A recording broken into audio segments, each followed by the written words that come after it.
কাজ, প্রত্যেকটি কর্মকাণ্ড, সরকারের প্রত্যেকটি কর্মসূচি যেটি বাস্তবায়ন হচ্ছে, প্রত্যেকটির ব্যাপারে আমাদের প্রধানমন্ত্রী, মাননীয় প্রধানমন্ত্রী, তিনি জবাবদিহিতার প্রতিটি স্তর করেছেন, প্রত্যেকটি ক্ষেত্রে তিনি জবাবদিহিতা নিশ্চিত করেছেন।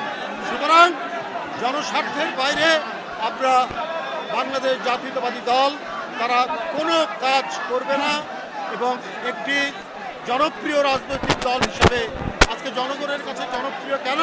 কারণ এর প্রতিষ্ঠাতা শহীদ রাষ্ট্রপতি জিয়াউর রহমান এবং তার সহধর্মিণী দেশনেত্রী মমতা বেগম খালেদা জিয়া, তারা যে জনকল্যাণে কাজ করেছেন, তারা যে নারীর ক্ষমতায়ন, তারা দেশের আর্থিক উন্নতির জন্য যে কাজগুলো করেছেন, সেই কাজগুলো আজকে জনগণের কাছে বিএনপির জনপ্রিয়তা বৃদ্ধি করেছে।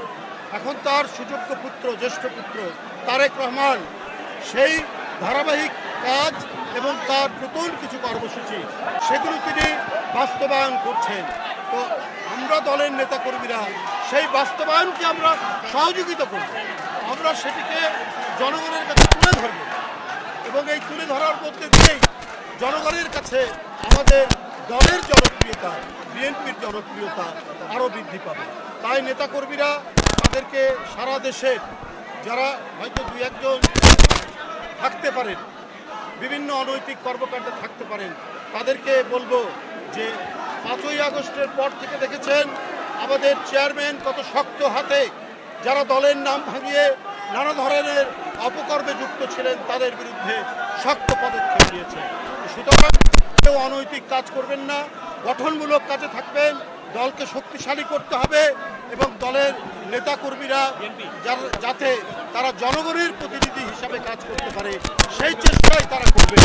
আমি আজকে এত অপপ্রচার দিয়েছে, এত চক্রান্ত হচ্ছে, এত ষড়যন্ত্র হচ্ছে,